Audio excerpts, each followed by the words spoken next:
Perkenalkan, nama saya Made Dia Agustina, saya owner dari Arta Dance.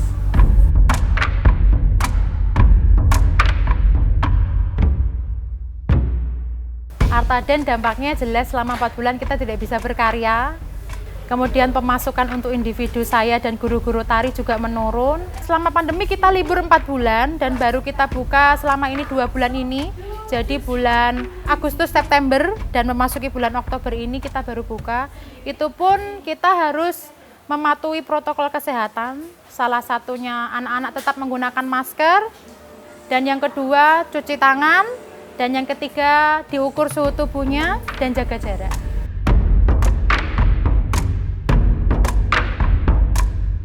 Karena permintaan orang tua yang sangat banyak untuk membuka sanggar, itu adalah salah satu tujuan saya membuka sanggar lagi.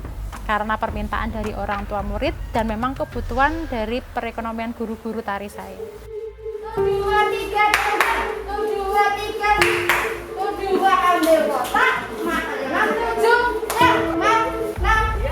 Arta Dance ini selama pandemi kami batasi satu kelas maksimal 11 anak.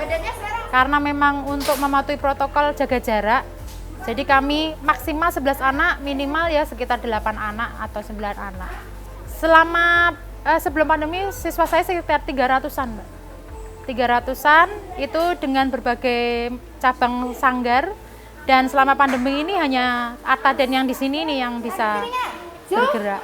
Kanan, kiri, silang dulu, buka kanan. Nah ini uniknya ya, karena saya dituntut setiap 3 bulan harus membuat karya tari. Anak-anak itu biasanya saya tidak bisa membuat karya tari itu berapa bulan saya rencanakan, tidak. Saya misalnya bikin karya tari corona nih kayak sekarang, saya langsung bertemu dengan siswa, dan di saat saya menemui siswa itu baru saya membuat tariannya. Kalau inspirasi saya itu anak-anak.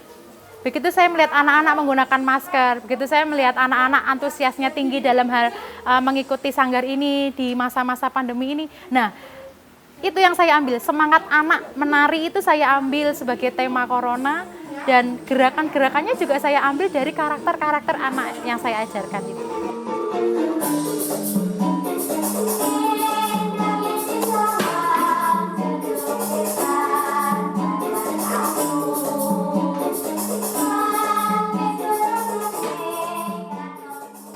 Nah, memang alasan saya membuka sanggar ini kan sebenarnya anak-anak ini selama pandemi ini hanya di rumah saja, itu sebenarnya juga tidak terlalu sehat bagi saya.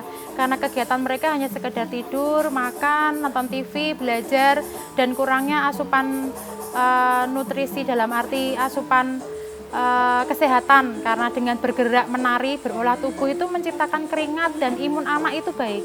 Nah, corona pun sampai saat ini belum ada obatnya. Jadi dengan menjaga tubuh kita tetap sehat, itu adalah obat yang utama. Nah, dengan menari ini, saya rasa anak-anak justru malah tambah sehat. Jiwanya juga sehat, dalam arti mereka tidak bosan di rumah, tetap menjaga protokol kesehatan, dan mereka yang terutama ceria. Karena sebenarnya anak-anak sudah bosan dengan kegiatan-kegiatan daring di sekolah. Nah, sanggar ini digunakan anak-anak sebagai refleksi atau tempat mereka bermain, bertemu dengan kawannya, dan berolah tubuh.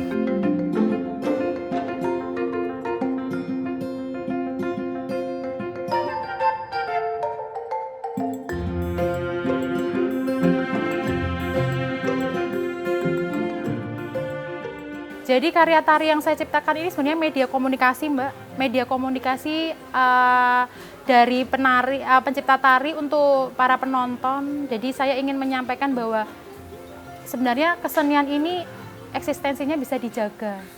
Kalau bukan penerus-penerus bangsa yang menjaga, mau siapa lagi? Indonesia ini dikenal karena kekayaan budayanya, bukan karena hal yang lain. Indonesia kaya karena batiknya, diakui oleh UNESCO juga karena kebudayaannya. Nah, saya membuat karya-karya ini sebenarnya untuk mengumpulkan penerus-penerus bangsa yang nantinya bisa mewarisi karya-karya tari dan seni, bahkan menciptakan kebudayaan-kebudayaan baru. Untuk itu harapan saya besar nantinya kesenian ini akan tetap bisa eksis walaupun di dunia global yang modern. Tradisi tetap bisa dijunjung oleh anak-anak negeri kita tanpa rasa malu, tanpa rasa risih, tetapi dengan rasa bangga bahkan bisa sampai dicontoh mungkin oleh orang-orang dari luar negeri.